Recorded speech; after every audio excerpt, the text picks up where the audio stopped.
Hola a todos y bienvenidos a otra lección en video de PrepMed.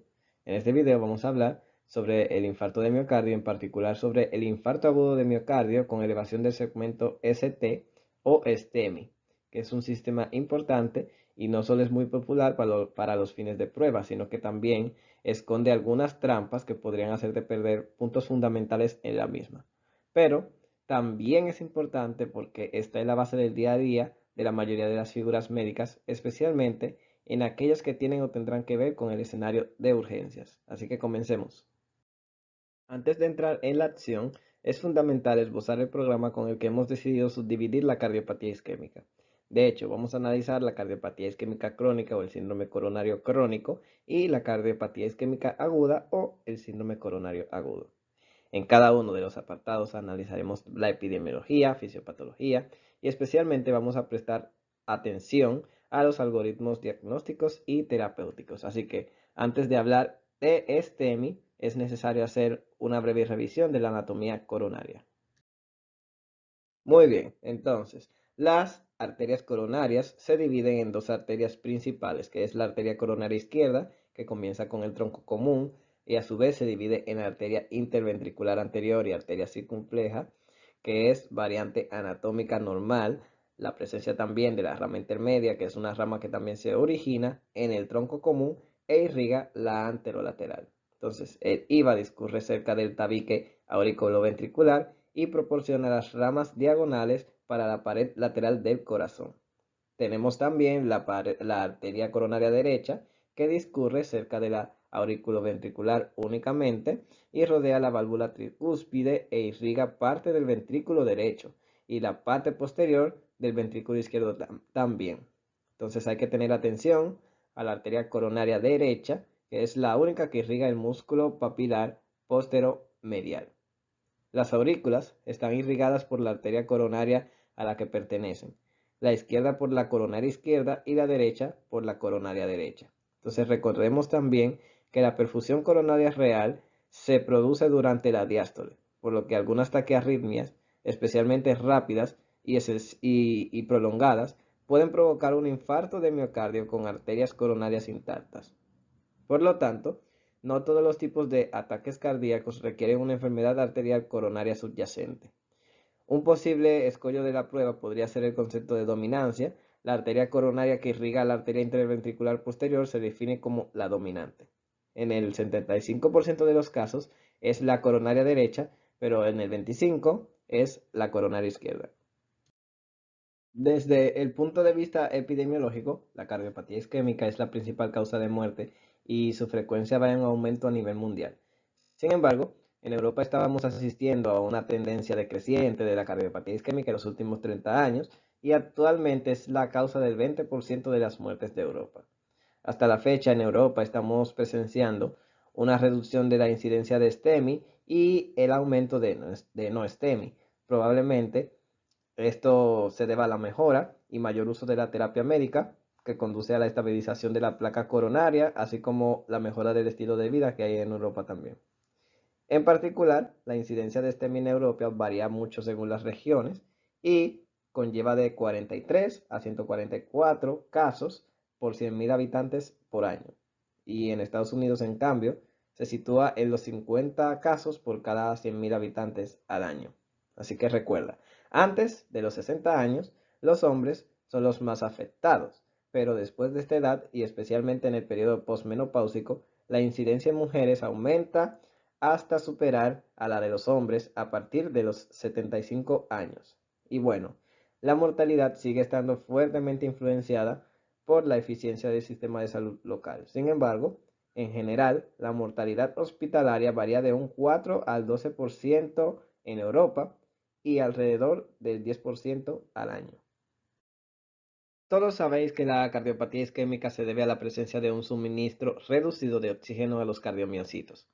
En particular, en la cardiopatía isquémica aguda, que, bueno, esta es la que vamos a hablar al principio, en la mayoría de los casos se trata de una presencia de una placa definida como inestable y es por diversas razones que se erosiona y permite la creación de un trombo que ocluye la luz de una arteria coronaria en diferentes porcentajes. A partir de ese concepto tan básico, el síndrome coronario agudo difiere mucho del crónico, que es en el que la placa suele estar estable y también, o puede ser, no necesariamente, pero puede estar calcificada. Sin embargo, recuerde que la condición que de hablar infarto de miocardio es de que exista un daño miocárdico, el cual se define por la presencia de un movimiento de troponina con un delta de al menos 20%, pero esto no es suficiente. De hecho, para hablar de infarto agudo de miocardio, además del daño miocárdico, es necesario tener al menos uno de los signos y o síntomas característicos del EKG. Según la fisiopatología básica, el infarto de miocardio se divide en un consenso de expertos de la Sociedad Europea de Cardiología en 7 tipos. Tipo 1, que es el clásico infarto con ruptura de placa con formación trombótica, o infarto de miocardio por discrepancia. El tipo 2, que es el infarto de miocardio en el que la deficiencia de oxígeno causa la necrosis miocárdica y es el resultado del suministro sanguíneo reducido o nulo a las arterias coronarias, y es el infarto por discrepancia típico en el paciente anciano que desarrolla fibrilación auricular con una alta tasa de respuesta ventricular. Tipo 3, que causa muerte cardíaca súbita precedida por síntomas de isquemia miocárdica y confirmada en la autopsia por enfermedad arterial coronaria. El infarto de miocardio tipo 4A por lesión miocárdica intraprocedimiento después de un ICP y se define como una elevación significativa de troponina 1 más cambios electrocardiográficos que indican isquemia, por ejemplo, en el electro es una T invertida o nuevas ondas Q en necrosis, nivelación excesiva o insuficiente el signo de ST. Y bueno, también pueden haber alteraciones de imagen en el procedimiento de la pared, algún hallazgo angiográfico de flujo lento o sin reflujo o oclusión de un vaso coronario.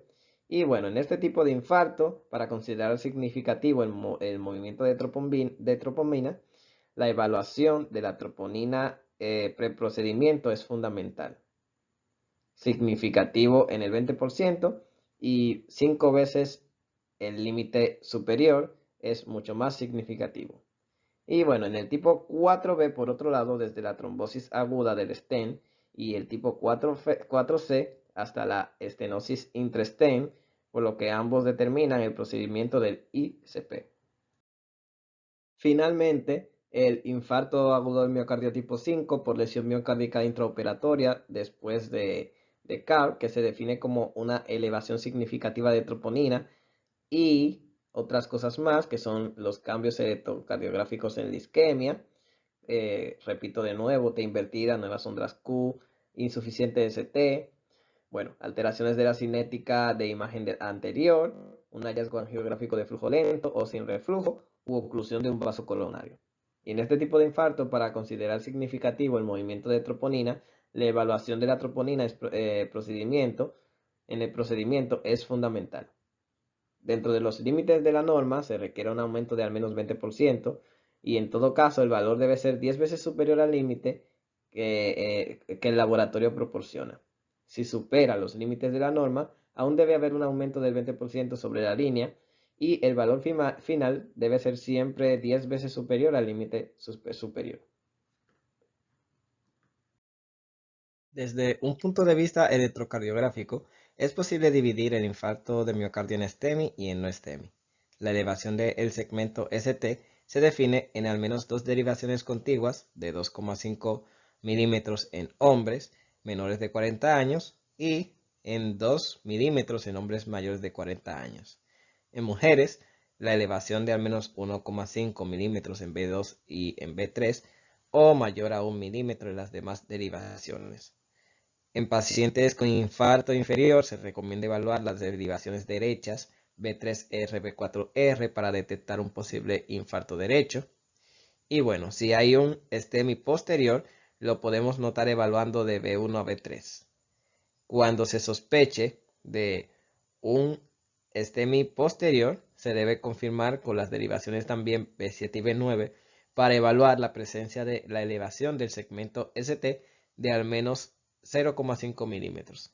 En las imágenes se pueden ver bien, las derivaciones BR no son más que las derivaciones izquierdas reflejadas en el emitoras derecho, y la rama B7 y también la rama B9 no son más que la continuación por detrás del mismo eje que B6. En pacientes con dolor anginoso y ST elevado, que tras la administración de nitroglicerina disminuye los síntomas y resuelve la alteración electrocardiográfica, puede ser indicativo de espasmos coronarios, que en este caso se recomienda una coronariografía de 24 horas. Pero, ¿alguna vez será posible a partir del electrocardiograma sospechar la arteria coronaria enferma? Bueno, con base a la ubicación del trazo de elevación del segmento ST, podemos caracterizar el STEMI y predecir con un buen grado de certeza la coronaria involucrada.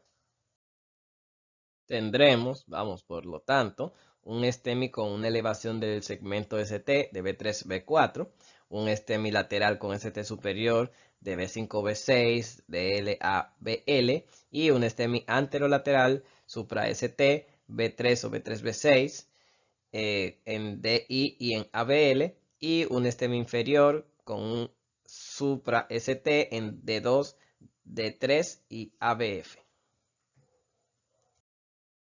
¿Qué vemos aquí, por ejemplo? Aquí vemos una elevación significativa del segmento ST de B2 a B6 en DL y en ABL, que indica una istemia anterolateral. Y esto implica el IVA o la rama circunfleja.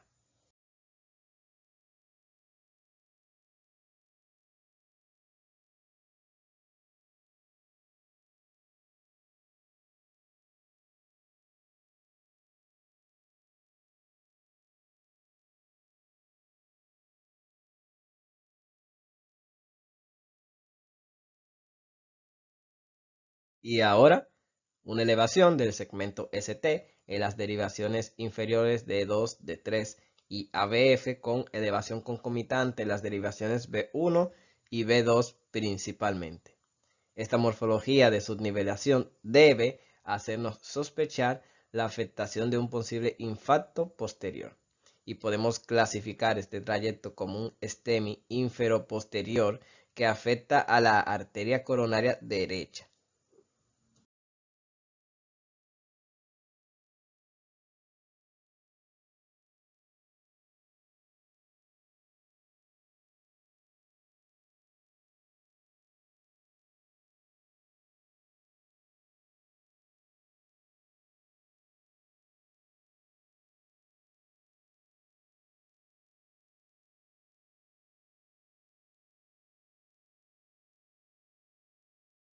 Sin embargo, STEMI no es la única causa de elevación del segmento ST. Son varias las condiciones que se deben colocar en el diagnóstico diferencial y vamos a ver las principales. Pericarditis, que es la causa más frecuente de escollo, incluso entre cardiólogos experimentados. Aquí es fundamental evaluar dos aspectos principales: la elevación supracava generalizada, que recuerda la sonrisa. Si el ST te sonríe, no te mata. Pero es esencial evaluar cuidadosamente la sección de relaciones públicas, que estará sobrenivelada en ABR y subnivelada en las derivaciones inferiores. También tenemos la miocarditis, que tiene manifestaciones diversas y en este caso específico no evidente, lateralidad bien definida pero muy compleja, y la presencia alguna de arritmia ventricular también nos puede ayudar. También está el síndrome de Brugada, que esto está en B1, B2 más incisión, y podemos ver cómo B1 y B2 es absolutamente la cuota descendente. Además, en este trazo se pueden observar las incisiones de la R de las derivaciones B1 y B2, y en la S en B3 y B6, así como en el índice inferior, que probablemente de un concomitante ARCBD. Aquí hay otros dos patrones principales que intervienen en el diagnóstico diferencial con STEMI: la repolarización precoz propia en deportistas jóvenes, una incisura en DL y en ABL, y una presencia de mayor elevación de concavidad en precordiales. y es un patrón idiopático en personas sanas y aproximadamente del 1 al 5% típico de los afroamericanos. Y en el deporte, la incidencia aumenta, siendo más una regla que una excepción, y se vincula a la hiperagontomía, por lo que con el esfuerzo este patrón retrocede. Puede ser de dos tipos, el precoz derecho, como la imagen del tipo A, con afectación de los dientes precordiales derechos, por lo que tendrá un ST elevado, de al menos 2 milímetros, y supracabo seguido de la onda T negativa, y el tipo B, que es más propio de sujetos de etnia afrocaribeña, con sobre ST, y siempre los precordiales con una elevación convexa, seguida de una onda T negativa, con el último componente negativo. Y puede afectar a las derivaciones precordiales izquierdas, y también podemos encontrar una muesca de QRS en las derivaciones inferiores. En STEMI tenemos las ondas Q en las fases tardías y la presencia de ondas T negativas en B3, B4 que afectan B5 y B6 y es más indicativa de isquemia miocárdica aguda. Y el síndrome de Brugada, que es tipo 1 o tipo 2, y el tipo 1, las derivaciones derechas se caracterizan por QRS de duración ligeramente más prolongada. Aquí quizás nos encontremos ante uno de los mayores retos del diagnóstico electrocardiográfico del STEMI, ya que existen condiciones de base que alteran profundamente el segmento ST, y estas son en especial el bloqueo de rama izquierda y los complejos ventriculares electroinducidos. ¿Es posible sospechar un electrocardiograma de STEMI en estos pacientes? Sí, absolutamente sí. Sin embargo, en estos casos es la clínica la que orienta, ya que ante la presencia de estas alteraciones basales es fundamental que el dolor del paciente sea característico y sobre todo refractario al tratamiento médico. Para el bloqueo de rama izquierda nos ayudan los criterios de Esgarbosa y en particular los modificados por Smith, que dan una puntuación a las morfologías que se ven bien en la imagen, con una puntuación mayor o igual a 3 y se diagnostica así infarto agudo de miocardio. Entonces, 5 puntos, tenemos una elevación del segmento ST de al menos 1 milímetro, concordante con el QRS de las derivaciones donde es positivo. 3 puntos, un descenso en el segmento ST concordante en las derivaciones donde el QRS es negativo. 2 puntos, elevación discordante de al menos 5 milímetros en el QRS en las derivaciones donde es negativo.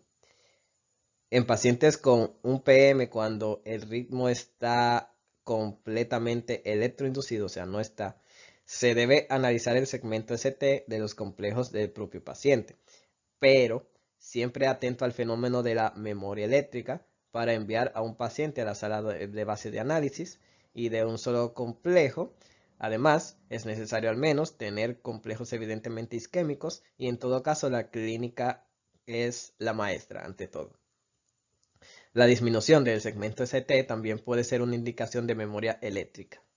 Y en cuanto al bloqueo de rama izquierda de las de His, también en los casos de estimulación por marcapasos, la presencia de concordancia entre el vector QRS y el vector del segmento ST van a tener una elevación del segmento ST mayor a 1 milímetro, donde el complejo ventricular electroinducido en pacientes con derivación en APS en positivo va a estar aumentado. En la presencia de discordancia, también tenemos una sobrenivelación o una subnivelación mayor de 5 milímetros y son hallazgos indicativos de isquemia.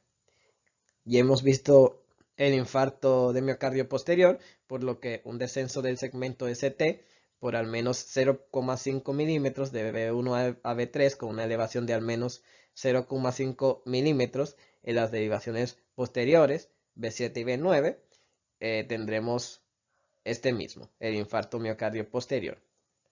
El infarto por estenosis del tronco común es como mucho el peor y el más peligroso y a veces pueden inducir una isquemia tan generalizada que induce a una subnivelación difusa del segmento ST.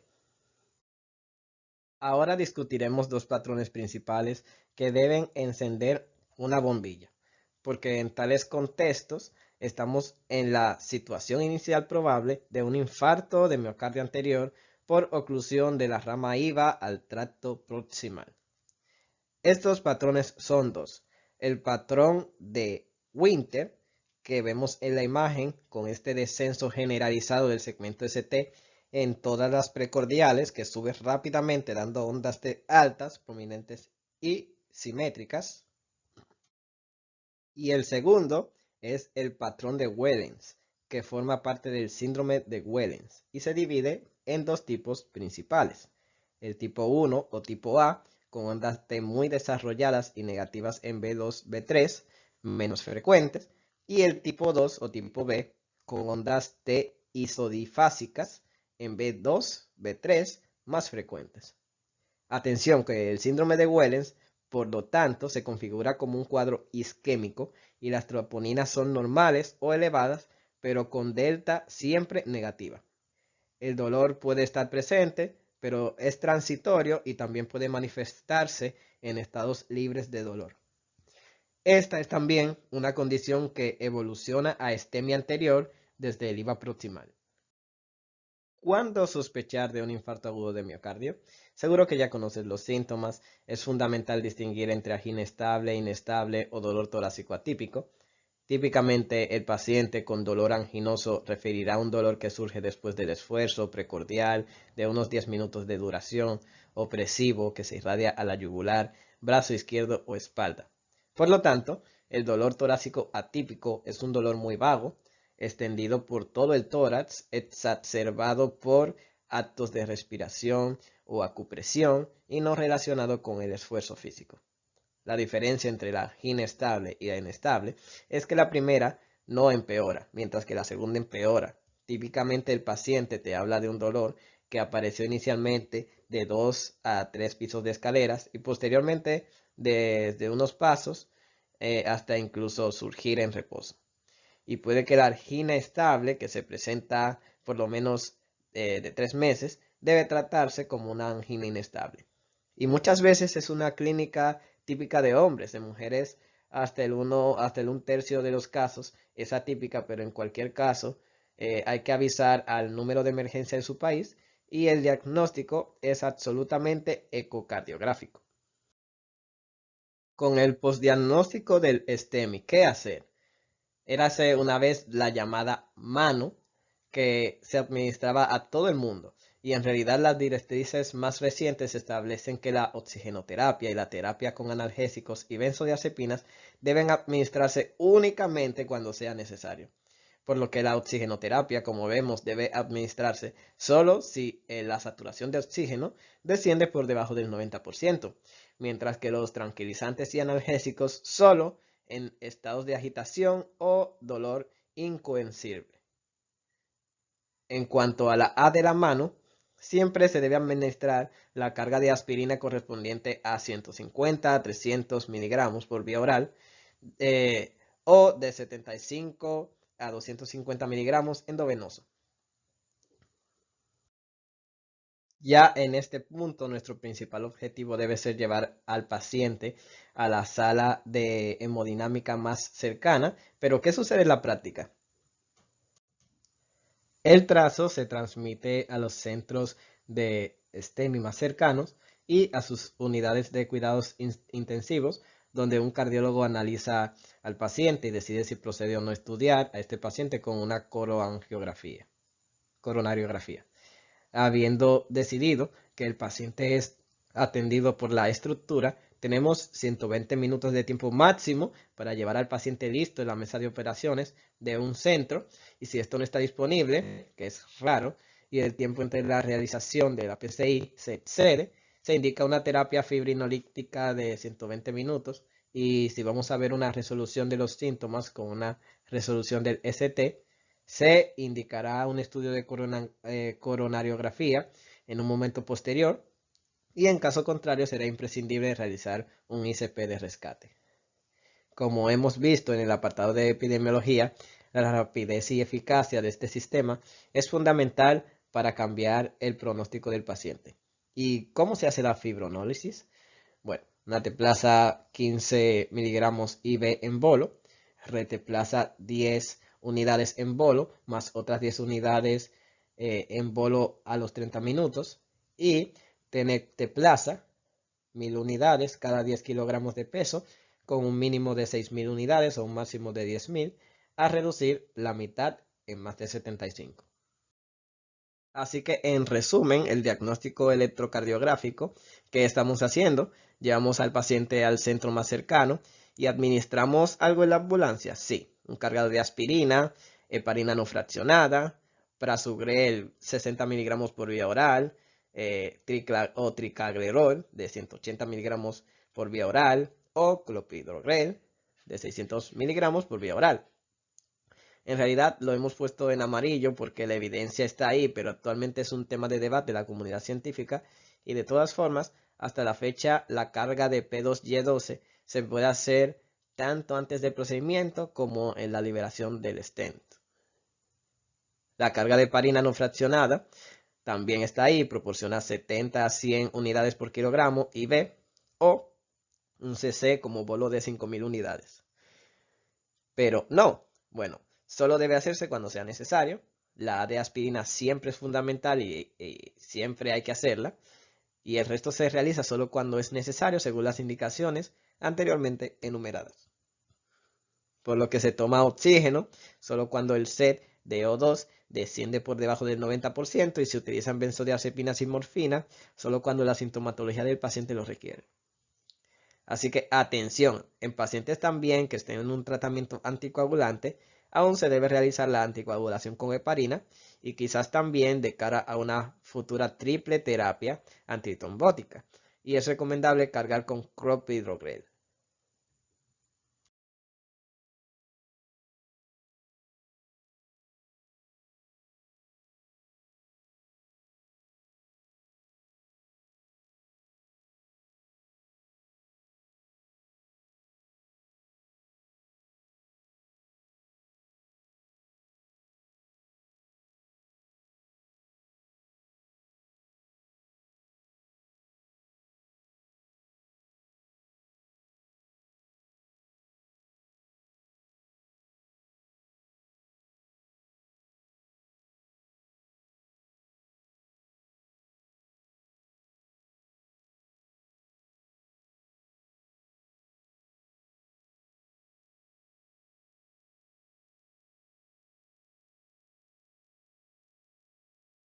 Entonces, vayamos al corazón del tratamiento del síndrome coronario agudo en general y del STEMI en particular.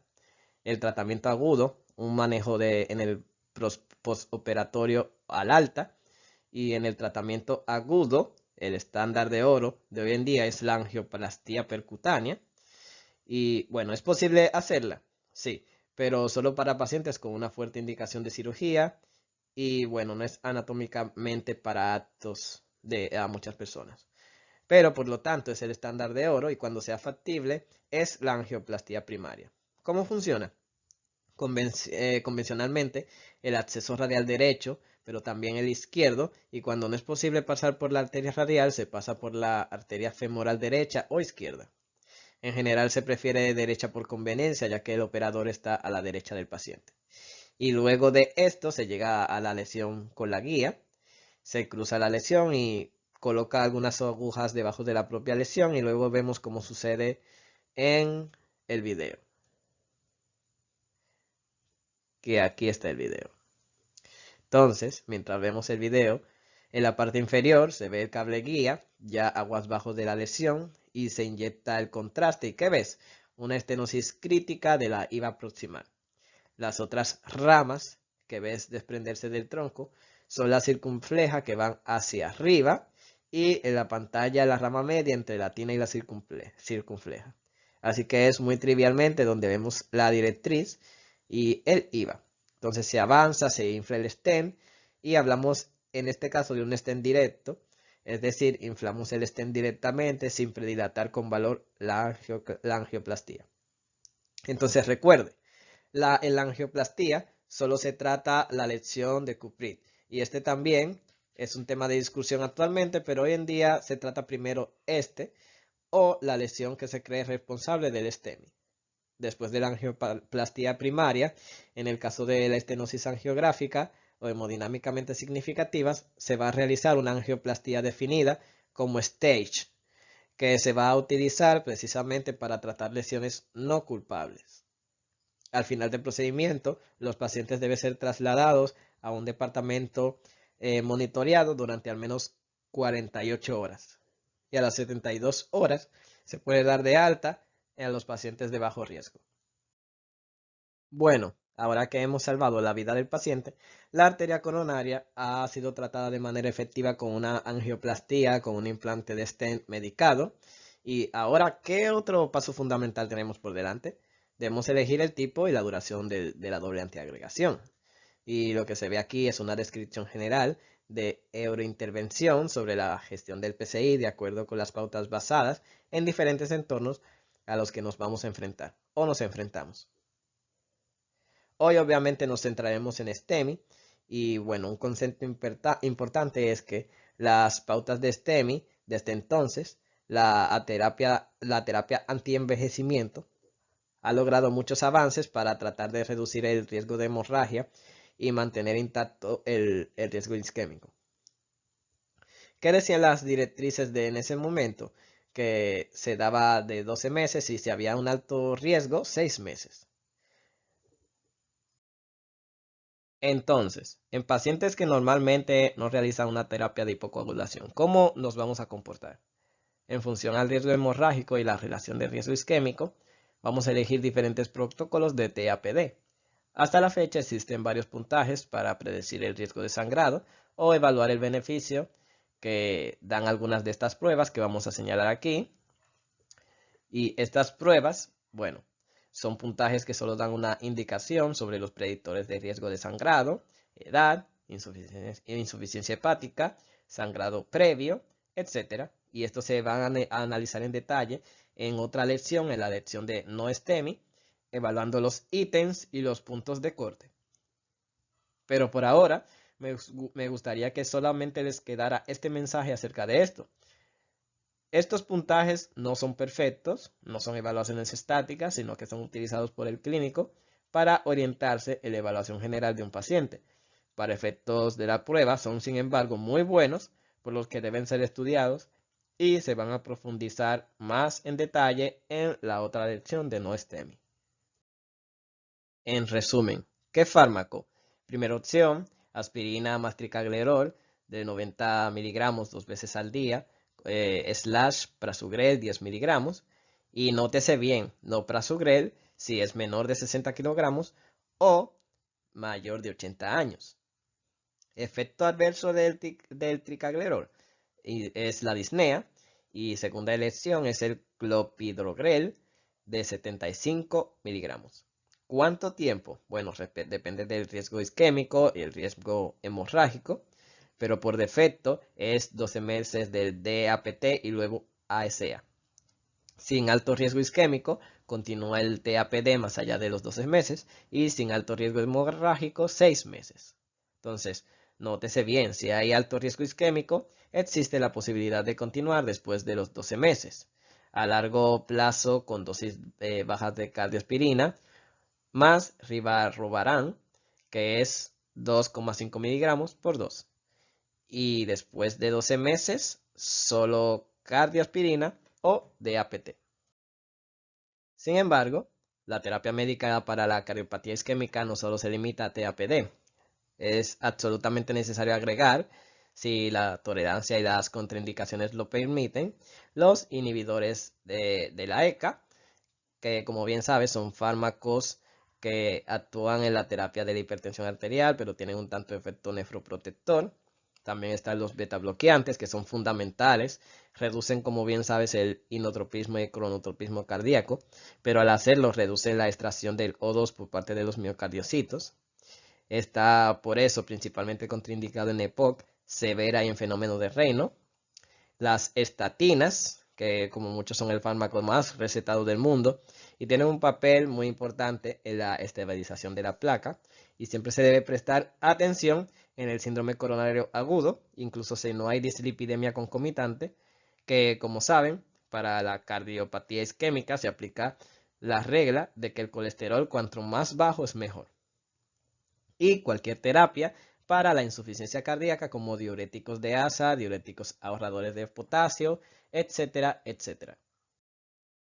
Entonces, nuestro amable abuelo tiene un buen STEMI. ¿Y cómo vamos a darle de alta?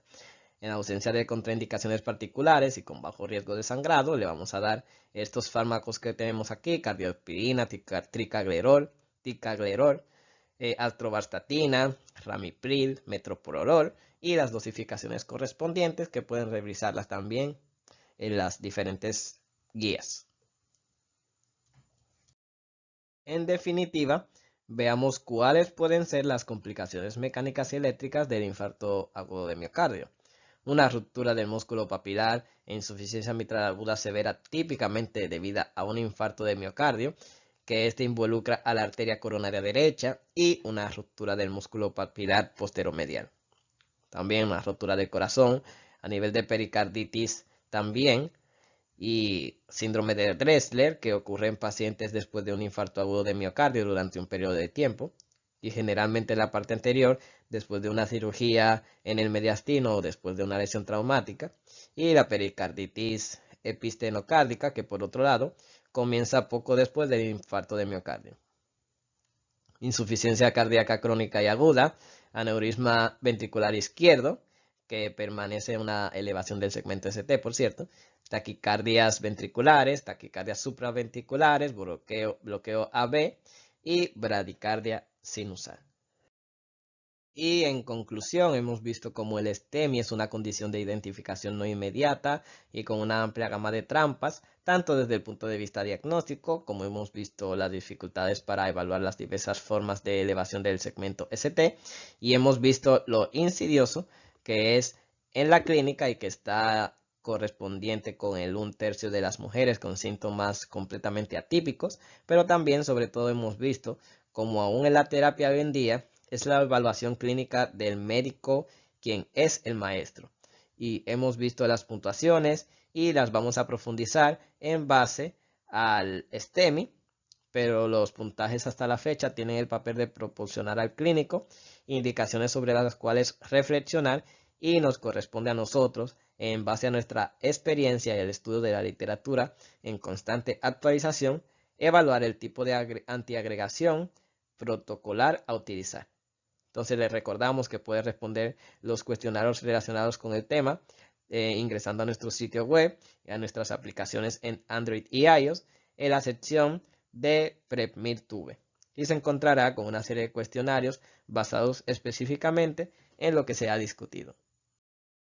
Aquí le dejamos en código QR el manual o la guía que usamos para la realización de estas diapositivas.